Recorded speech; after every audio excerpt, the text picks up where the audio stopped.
स्वागत है दोस्तों आप सभी का आपके अपने यूट्यूब चैनल प्रूफ कर पर। आ जाओ भाई सभी लोग आ जाएंगे। पर बता दीजिए आवाज़ हमारी आप तक पहुंच रही है सही तरीके से या फिर नहीं पहुंच रही है, एक बार ये बता देंगे। सारे लोग बताइए भाई, आवाज़ पहुंच रही है या फिर नहीं पहुंच रही है, एक बार क्लियर कर दीजिए सभी लोग।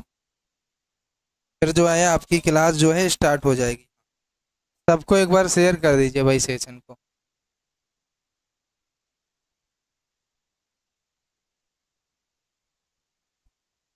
बताइए भाई सभी लोग जल्दी से बताइए, एक बार सेशन को शेयर कर दीजिए। अगर आप तक आवाज़ पहुंच रही है तो सभी लोग शेयर करिए। आज आपकी साइंस की क्लास है और योगेश सर के द्वारा आपकी साइंस की क्लास होगी, जिसमें आपको जैव विकास डार्विनवाद के बारे में पढ़ाया जाएगा।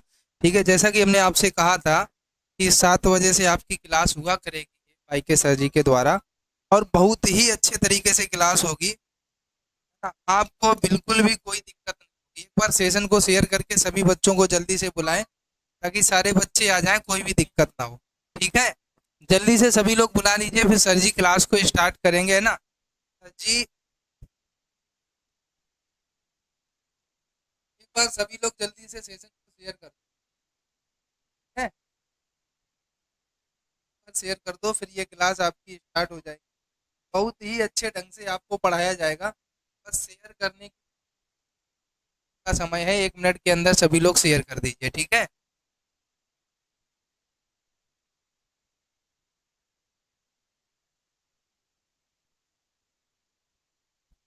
ठीक है भाई, सारे लोग शेयर करिए तो क्लास को स्टार्ट कराया जाए। जितना ज़्यादा आज हो सके सभी लोग शेयर कर दीजिए। सर जी आपके सामने आ रहे हैं और क्लास को स्टार्ट करेंगे, जिसमें आपको डार्विनवाद के बारे में बहुत अच्छे से समझाएंगे। ठीक है, तो चलिए क्लास आपकी स्टार्ट कराते हैं और आप सभी लोग सेशन को शेयर कर दीजिए।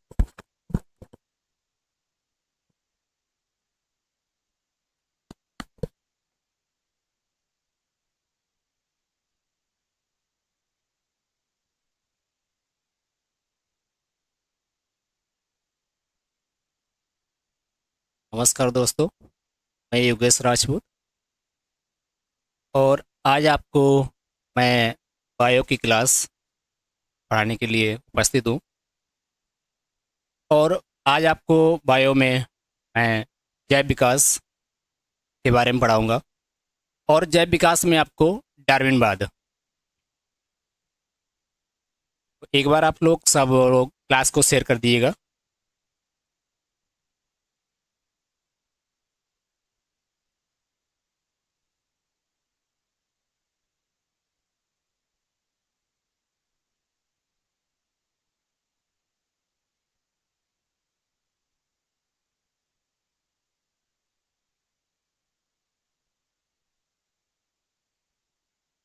जैव विकास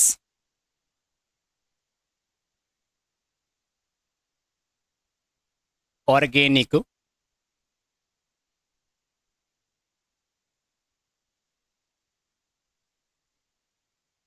इवोल्यूशन।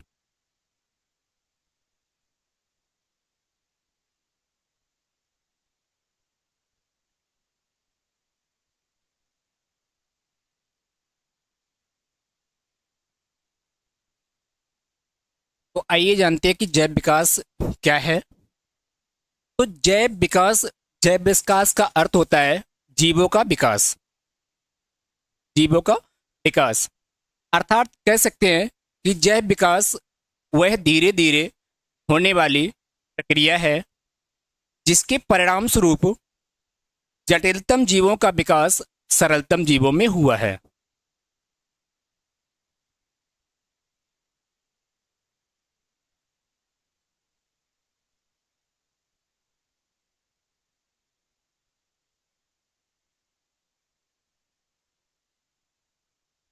तो कह सकते हैं कि जैव विकास अर्थात जीवों का विकास। तो जैव विकास ये प्रक्रिया अत्यंत ही जटिल है और जटिल प्रक्रिया और जैव विकास यानी ये धीरे धीरे क्रम से क्रमिक होने वाला परिवर्तन है। और इसमें जटिलतम जीवों का विकास सरलतम जीवों में हुआ है। तो जैव विकास के संबंध में आपके जो सिद्धांत दिए हैं, दो आपके प्रकृति शास्त्री वैज्ञानिक हुए हैं, एक आपके लैमार्क के हैं और दूसरे आपके डार्विनवाद जी।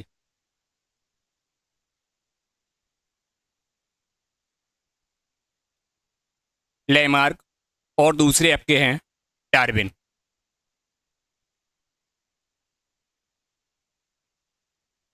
तो लैमार्क जी ने अपना सिद्धांत दिया लैमार्कवाद और डार्विन जी ने सिद्धांत दिया अपना डार्विनवाद। तो आज हम आपको डार्विनवाद के विषय में पढ़ाने के लिए जा रहे हैं। तो आइए देखते हैं डार्विनवाद।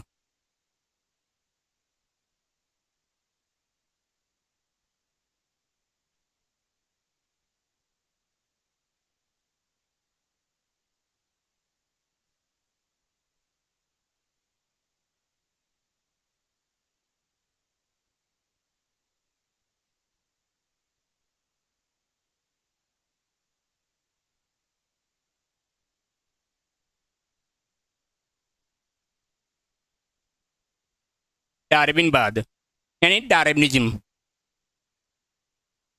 तो डार्विनवाद ये वैज्ञानिक आपके इंग्लैंड के हैं।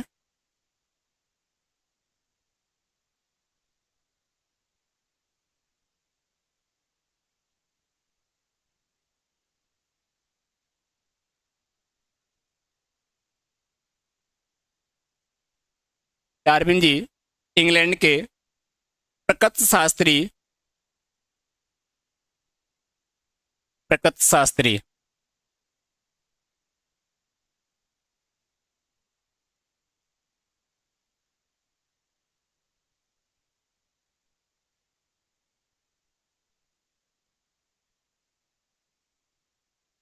डार्विन इंग्लैंड के प्रकृति शास्त्री हैं और इन्होंने विभिन्न महाद्वीपों की यात्रा की और विभिन्न प्रकार के महाद्वीपों की यात्रा की। इसके साथ साथ इन्होंने अपनी यात्रा के दौरान विभिन्न प्रकार के अध्ययन किए और उन अध्ययनों में इन्होंने कुछ जीवों के संबंध में तथ्य दिए हैं। तो डार्विन इन्होंने अपनी पुस्तक ओरिजिन ऑफ स्पीसीज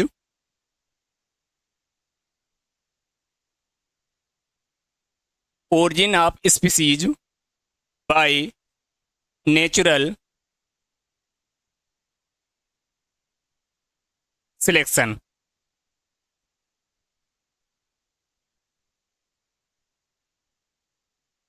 डार्विन की पुस्तक का नाम है origin of species by natural selection.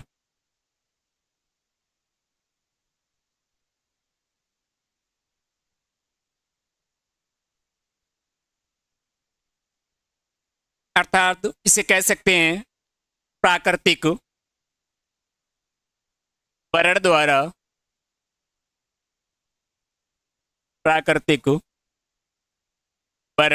द्वारा नई जात की उत्पत्ति।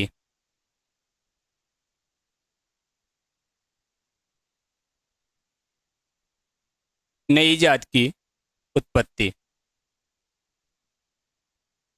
डार्विन ने अपनी पुस्तक origin of species by natural selection में जीवों के संबंध में अनेक सिद्धांत दिए, जिसे कह सकते हैं हिंदी में ओरिजिन ऑफ स्पीसीज, इंग्लिश में कहा गया है origin of species by natural selection और हिंदी में प्राकृतिक वरण द्वारा नई जात की उत्पत्ति। इस पुस्तक में इन्होंने जीवों के संबंध में अनेक सिद्धांत दिए। ये सिद्धांत निम्न तत्वों पर आधारित हैं। तो आइए देखते हैं इन्होंने कौन कौन से तथ्य दिए हैं।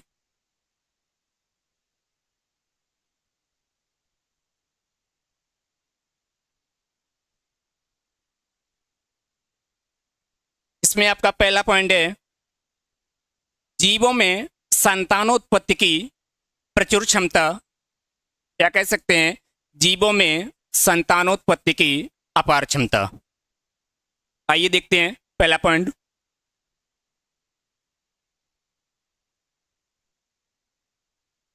जीवों में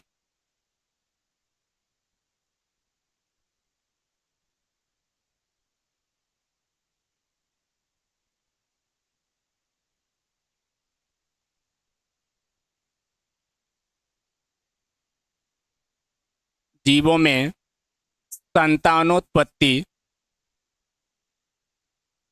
की प्रचुर क्षमता।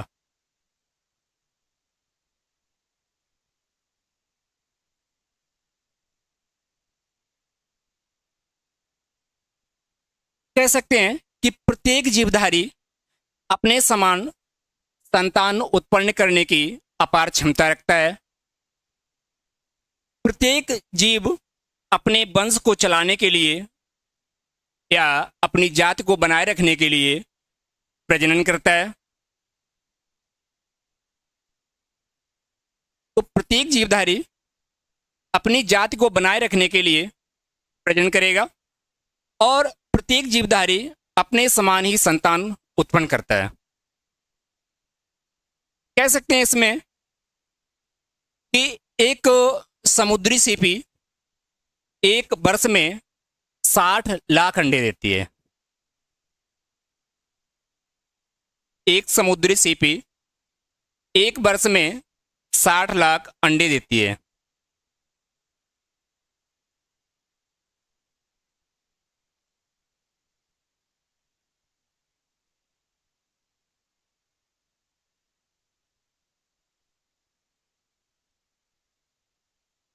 एक समुद्री सीपी एक वर्ष में 60 लाख अंडे देती है।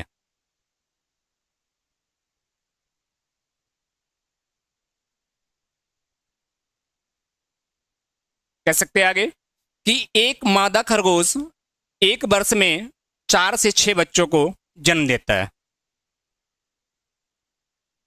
एक मादा खरगोश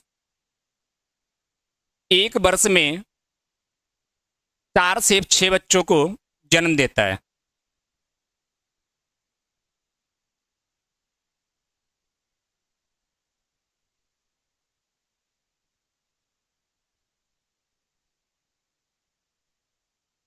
और इस खरगोश के यानी मादा खरगोश 4 से 6 बच्चों को जन्म देगी और इसके बच्चे 6 माह में वयस्क होकर संतानोत्पत्ति करते हैं। तो प्रत्येक जीवधारी अपने वंश को, अपनी जाति को बनाए रखने के लिए संतानोत्पत्ति करता है।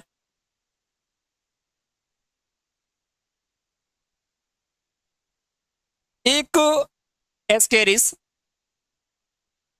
एक एस्केरिस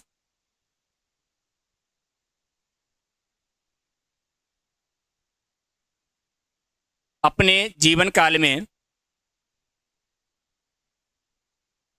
लगभग 2.7 करोड़, एक एस्केरिस अपने जीवन काल में लगभग 2.7 करोड़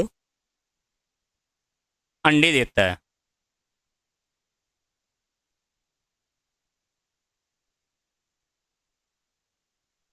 इसी प्रकार आय कह सकते हैं कि एक हाथियों का जोड़ा 90 वर्ष की आयु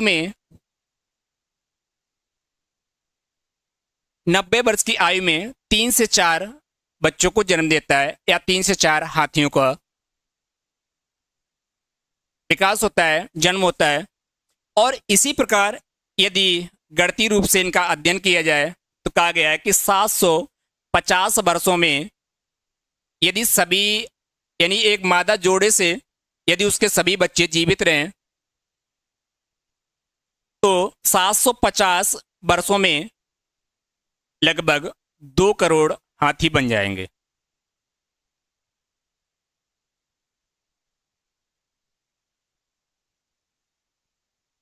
हाथियों के एक जोड़े से।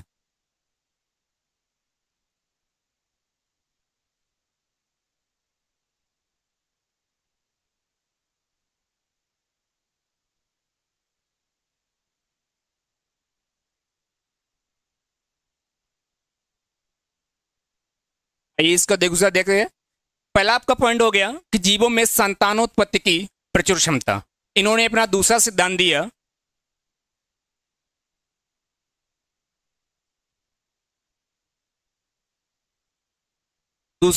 दिया, जीवन संघर्ष।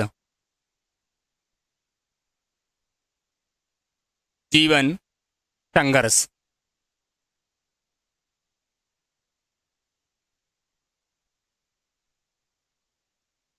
प्रत्येक जीवधारी जन्म होने के पश्चात जैसे जैसे धीरे डेवलपमेंट होता है, बड़ा होता है, तो उसको आगे संघर्ष करना पड़ता है। और ये संघर्ष प्रत्येक जीवधारी को अपने भोजन के लिए,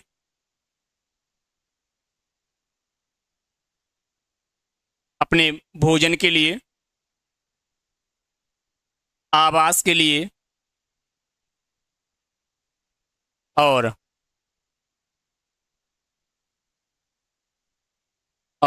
सुरक्षा के लिए प्रत्येक जीवधारी इस वातावरण में संघर्ष करता है। प्रत्येक जीवधारी अपने जीवन में भोजन के लिए, आवास के लिए और सुरक्षा के लिए संघर्ष करता है, क्योंकि भोजन, आवास तथा सुरक्षा के जो साधन हैं वो सीमित हैं। तो जीवन संघर्ष प्रत्येक जीवधारी का 3 तरह से होता है।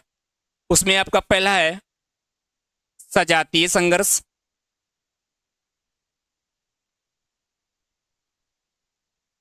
सजातीय संघर्ष। सजातीय संघर्ष में कहा गया कि प्रत्येक जीवधारी अपनी ही जाति के जीवों से भोजन के लिए, आवास के लिए और सुरक्षा के लिए संघर्ष करेगा। क्योंकि आपको इससे पूर्व बता चुके हैं कि एक मादा खरगोश 1 वर्ष में 4 से 6 बच्चों को जन्म देता है। एक एस्केरिस अपने जीवन काल में 2.7 करोड़ अंडे देता है और एक समुद्री सीपी प्रतिवर्ष 60 लाख अंडे देती है। और इन सभी जीवों के अंडों से या इन सभी जीवों के जीव यदि जीवित रहें तो ये भोजन के लिए, आवास के लिए और सुरक्षा के लिए आपस में संघर्ष करेंगे।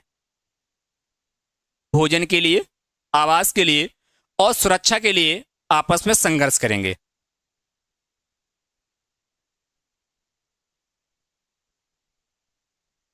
तो इसमें कुछ जीव आपस में संघर्ष करते हुए मारे जाते हैं। ये कहलाता है सजातीय संघर्ष या कह सकते हैं अंतराजातीय संघर्ष। दूसरा आपका आता है अंतरजातीय संघर्ष। अंतरजातीय संघर्ष।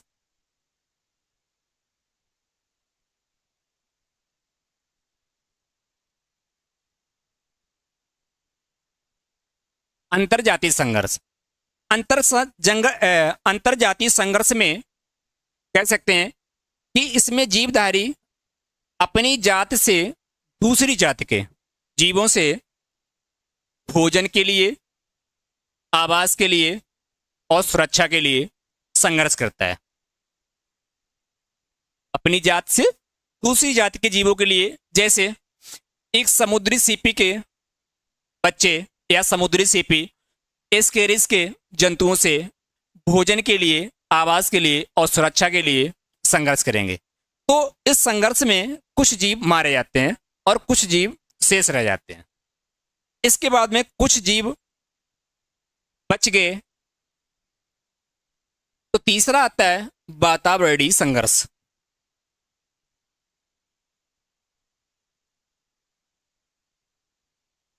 वातावरणीय संघर्ष।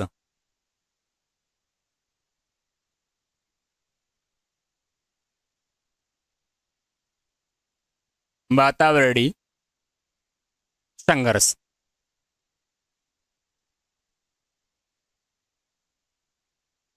वातावरणीय संघर्ष में क्या होता है कि इसमें जीवन संघर्ष में भोजन के लिए, आवास के लिए, सुरक्षा के लिए जो जीव वातावरण से संघर्ष करेंगे, तो वातावरण में संघर्ष का तात्पर्य हुआ कि ये जीव गर्मी से, सर्दी से, बरसात से, भूकंप से,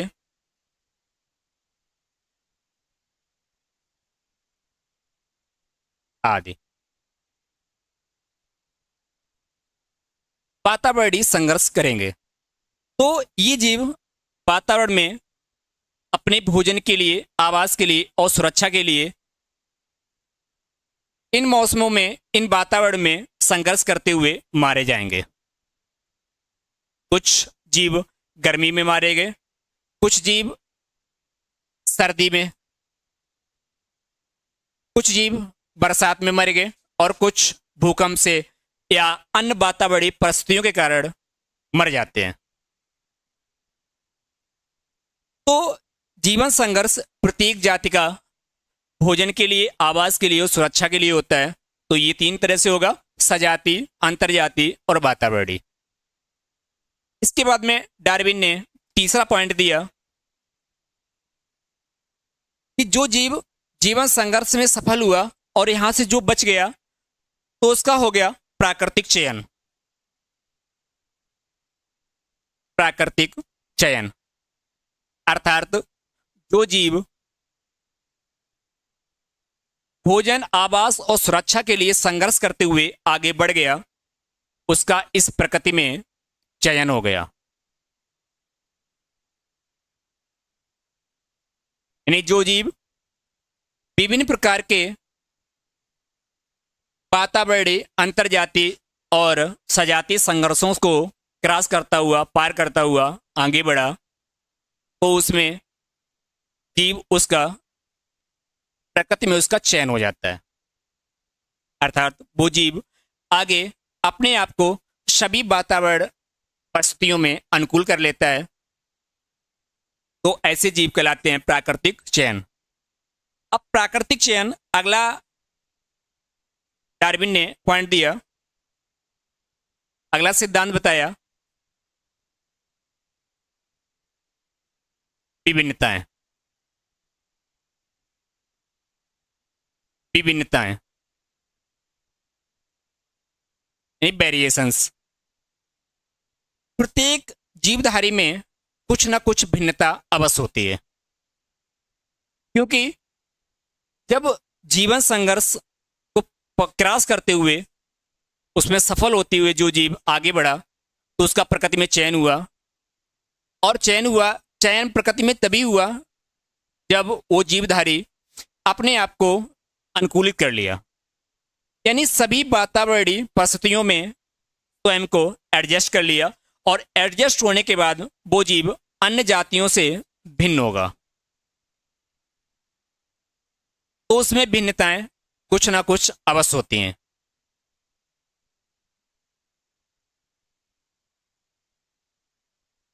गुड इवनिंग ओम पांडे।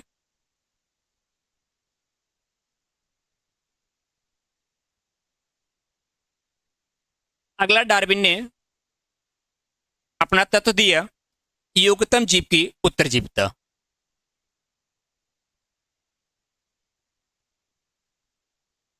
योग्यतम जीव की उत्तरजीविता।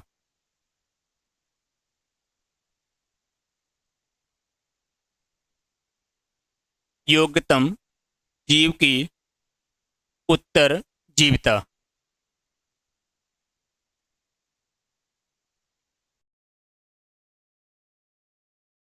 डार्विन ने कहा कि योग्य जीव ही वातावरण में सफल होते हैं और अयोग्य जीव इन विशेष परिस्थितियों में, वातावरण परिस्थितियों में या अंतरजातीय संघर्ष में मारे जाते हैं। और इन परिस्थितियों से बचते हुए या स्वयं को एडजस्ट करते हुए, अनुकूलित करते हुए जो आगे बढ़ते हैं, उनका प्रकृति में चयन होता है। और जब प्रकृति में जीवधारी का चयन होगा तो अन्य जीवधारियों से भिन्न होगा, और जो जीव भिन्न होगा तो आगे वही जीव योग्य जीव कहलाएगा। और योग्यतम जीव की उत्तरजीविता, ये कहा था हर्बर्ट स्पेंसर ने। हर्बर्ट स्पेंसर ने।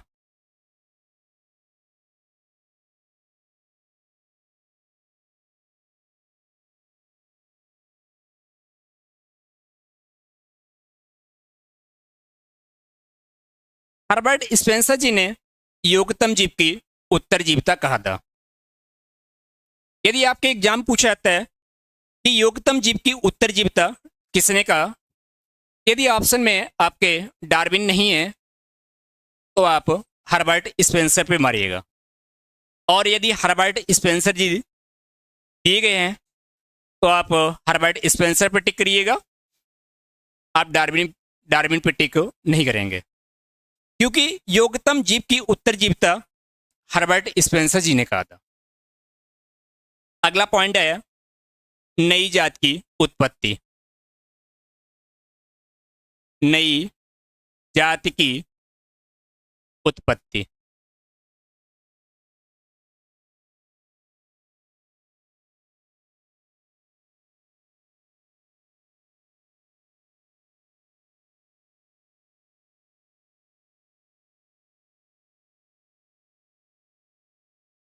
नई जात की उत्पत्ति। डार्विन ने कहा कि जो जीव वातावरण में अनुकूल हुए और योग्य जीव बन गए, आगे चलकर उन्हीं जीवधारियों ने एक नई जाति का विकास किया।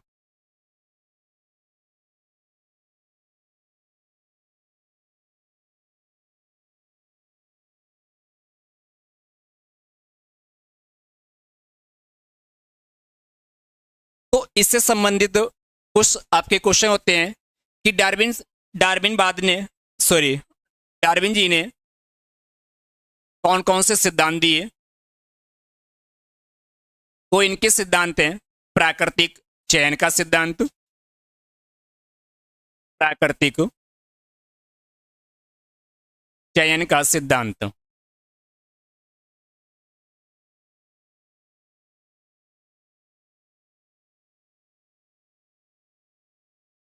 प्राकृतिक चयन का सिद्धांत।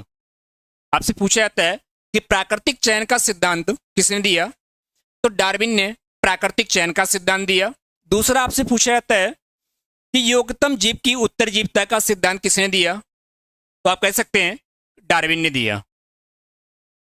और यदि ऑप्शन में मल्टीपल चॉइस क्वेश्चन के रूप में यदि आपका है तो आप हर्बर्ट स्पेंसर नहीं दे रखे हैं तो आप डार्विन को टिक कीजिएगा, और यदि हर्बर्ट स्पेंसर दे रखे हैं तो आप हर्बर्ट स्पेंसर को टिक कीजिएगा कि योग्यतम जीव की उत्तरजीविता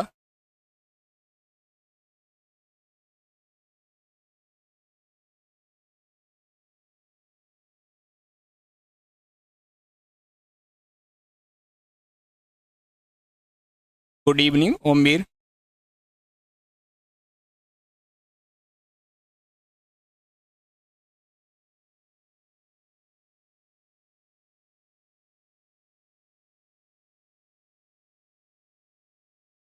आपका अगला आता है कि जीवन संघर्ष का सिद्धांत किसने दिया, तो जीवन संघर्ष का सिद्धांत डार्विन ने दिया।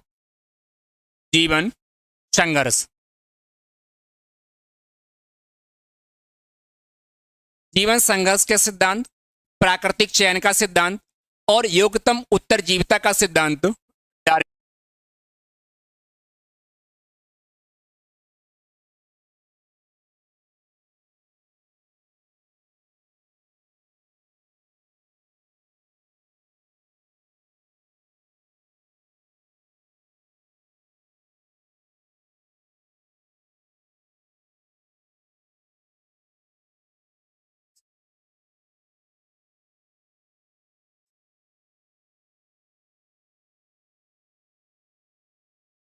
आइए देखते हैं एक बार फिर इससे। डार्विन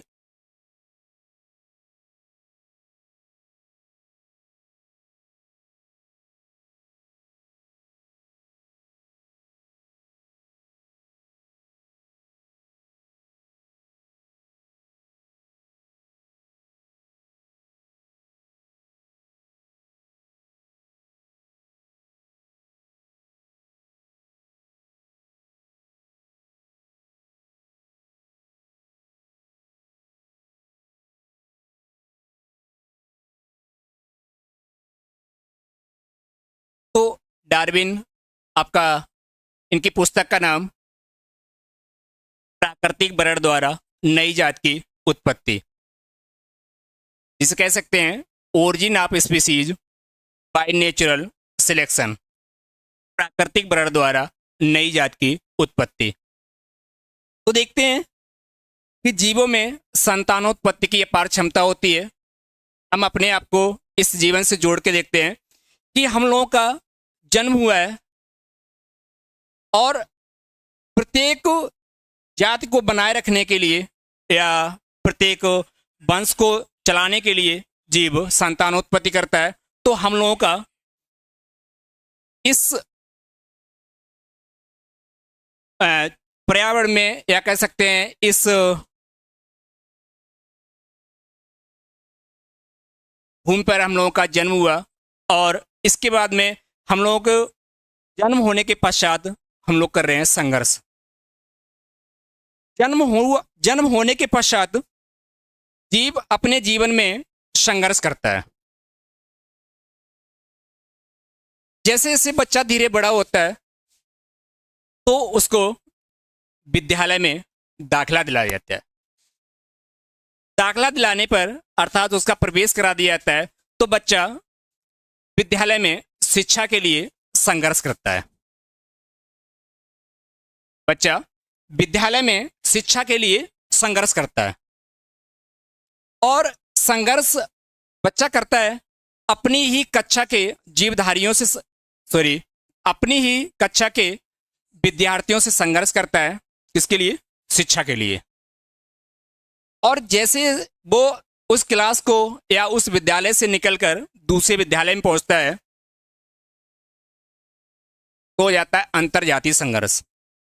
अब यहां पर अपना संघर्ष जो हुआ दूसरे विद्यालय के बच्चों से, या स्वयं का संघर्ष दूसरे से आपका संघर्ष हो रहा है, कंपटीशन हो रहा है, तो इसे कहेंगे अंतरजातीय संघर्ष। अंतरजातीय संघर्ष। और आगे आता है वातावरणीय संघर्ष। हम लोग विभिन्न प्रकार की परिस्थितियों का सामना करते हुए आगे बढ़ते हैं।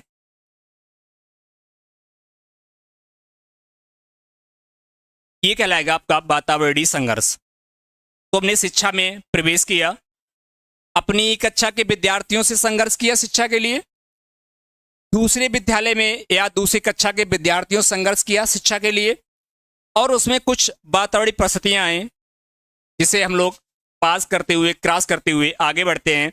तो फिर हमारा हो जाता है अगली कक्षा में चयन, अर्थात जिसे कह सकते हैं प्राकृतिक चयन। प्राकृतिक चयन यानी जो जीव दूसरे जीव से क्या होगा? भिन्न होगा। एक जीव दूसरे जीव से भिन्न होगा, वही आगे बढ़ पाएगा और वही उसका आगे कक्षा में सिलेक्शन होगा। अब जैसे कोई बच्चा है कक्षा 10 या कक्षा 12 में पढ़ रहा है, और अपनी ही कक्षा में, अपने ही विद्यालय में विभिन्न प्रकार की परीक्षाएं यदि वो क्रॉस नहीं कर पाया, असफल हो जाता है, तो आगे बोर्ड के एग्जाम में यदि वो असफल हो जाता है, फेल हो जाता है, अर्थात तो वो संघर्ष करते हुए समाप्त हो गया।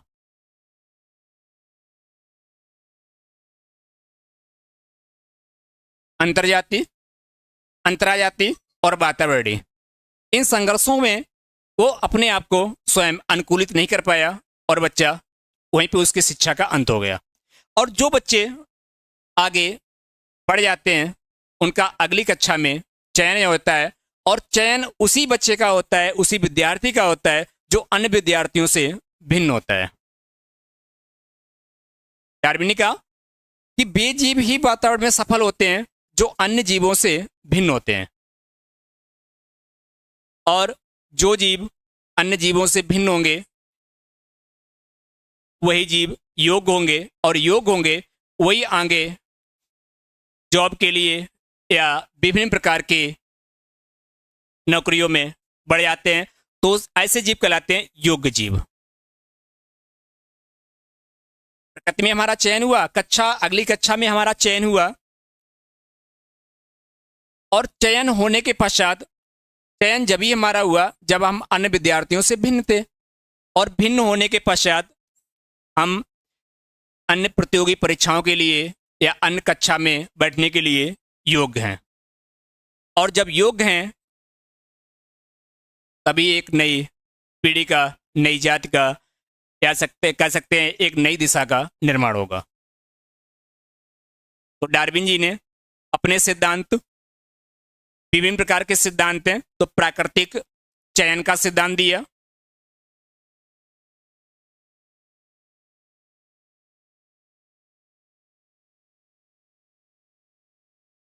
जीवन संघर्ष का सिद्धांत दिया, और योग्यतम जीव की उत्तरजीविता का सिद्धांत दिया।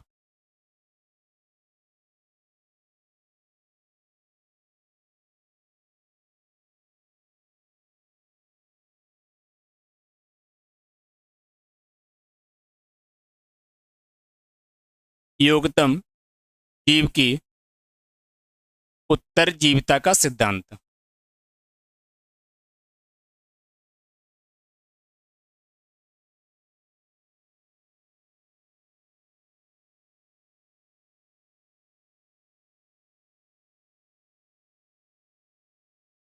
याद रखिएगा, योग्यतम जीव की उत्तरजीविता हर्बर्ट स्पेंसर जी ने कहा था।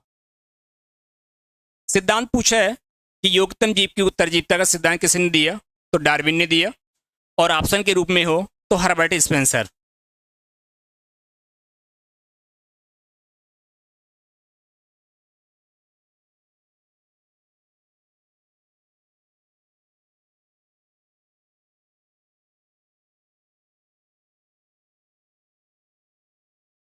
आपका डार्विनवाद यहीं पे एंड होता है, और नेक्स्ट क्लास कल आपकी शाम को 7 बजे होगी।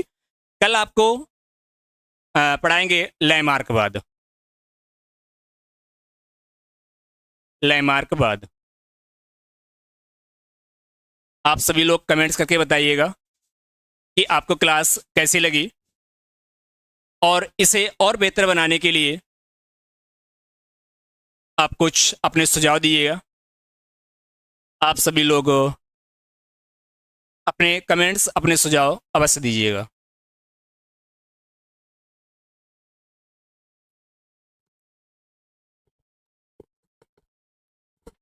ठीक है भाई, ये बताइए क्लास कैसी लगी, सभी लोग बता दीजिए। आज सर जी की पहली क्लास थी, है ना? तो सारे लोग बता दीजिए क्लास कैसी लगी। और देखो 7 बजे सभी लोग आएंगे, और शेयर किया करिए बहुत ज़्यादा। आज जितने लोग आए हैं इनको पता हो चुका है कि अब क्लास 7 बजे कंटिन्यू। आप आज अपने सभी दोस्तों को बताएंगे कि बढ़िया तरीके से अगर पढ़ना है। अभी तक तो आपने क्या किया होगा कि साइंस को नोट्स से पढ़ा होगा, क्योंकि अभी तक हमारे द्वारा ही सारी क्लासें होती थी। अब ऐसा तो है नहीं कि हम सारी चीज़ें आपको अच्छे ढंग से पढ़ा पाएँ, फिर भी हम काफ़ी कुछ आपको पढ़ाते हुए चले आए हैं। सेकेंड में पढ़ाया, थर्ड में पढ़ाया, फोर्थ में पढ़ा रहे थे। अब जाके आपका इंतजाम हुआ है ना?